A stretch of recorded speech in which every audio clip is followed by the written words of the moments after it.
CPM party అభ్యర్థిగా నేను 12వ వార్డులో పోటీ చేస్తూ ఉన్నా. నాకు రాజకీయ పార్టీలతోటి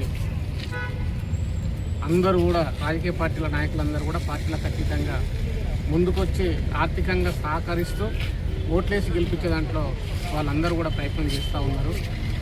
మరి నిజంగా ఈరోజు ఇబ్రహీంపట్నం మున్సిపాలిటీ అభివృద్ధికి ఆమె దూరంలో ఉంది.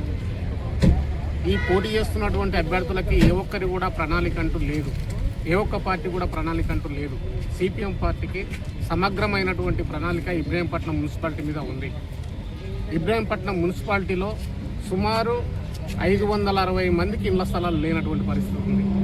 ఇప్పుడు పోటీ చేస్తున్నటువంటి అభ్యర్థి ఏ ఒక్కరు కూడా చెప్పనటువంటి పరిస్థితి లేదు. కానీ నేను ఏ ఇంట్లో ఎవరికి ఇంటి స్థలం లేదో, ఎవరికి ఇల్లు లేదో నేను స్పష్టంగా చెప్పడానికి నా దగ్గర ప్రణాళిక అంటూ ఉంది. రెండోది, నేను గెలిస్తే ఖచ్చితంగా 2013లో భూదాన బోర్డుకు సంబంధించినటువంటి యజ్ఞ బోర్డు వాళ్ళు 10 ఎకరాల భూమి ఇళ్ల స్థలాలకు ఇచ్చారు. ఆ రోజు నుంచి ఈ రోజు వరకు కూడా ఇంతకుముందు ఉన్నటువంటి మంచిరెడ్డి కిషన్ రెడ్డి ఎమ్మెల్యే కానీ, ఇప్పుడు ఉన్నటువంటి మల్రెడ్డి రంగారెడ్డి కానీ పేద ప్రజలకు ఇళ్ల స్థలాలు ఇస్తే వాళ్ళకు గిట్టదు కాబట్టి ఈ రోజు వరకు కూడా నాంచుకుంటూ ఉంటున్నటువంటి పరిస్థితి ఉంది. ఏ ఒక్కరు కూడా ఇంటి స్థలం ఇల్లు అనేటువంటి పరిస్థితి చూస్తూ ఉంది.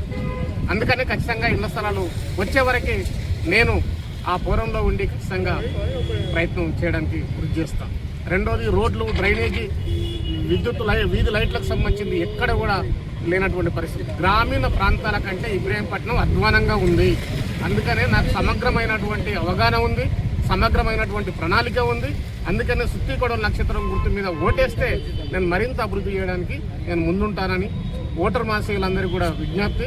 నా గుర్తు సుత్తికొడవలి నక్షత్రం గుర్తు. ఈ గుర్తు మీద ఓటేస్తే ఖచ్చితంగా మీ అందరికీ ఎలవేలలో ఉంటూ తలలో నాలుకలాగా మెదులుతూ ఖచ్చితంగా మీ సమస్యల మీద నిరంతరం ఫైట్ చేయడానికి, మీ హక్కుల్ని సాధించడానికి నా వంతు కృషి చేస్తానని మీరందరూ కూడా దయదలిసి నాకు సుత్తికొడవలి నక్షత్రం గుర్తు మీద ఓటేయగలరని విజ్ఞప్తి చేస్తాం.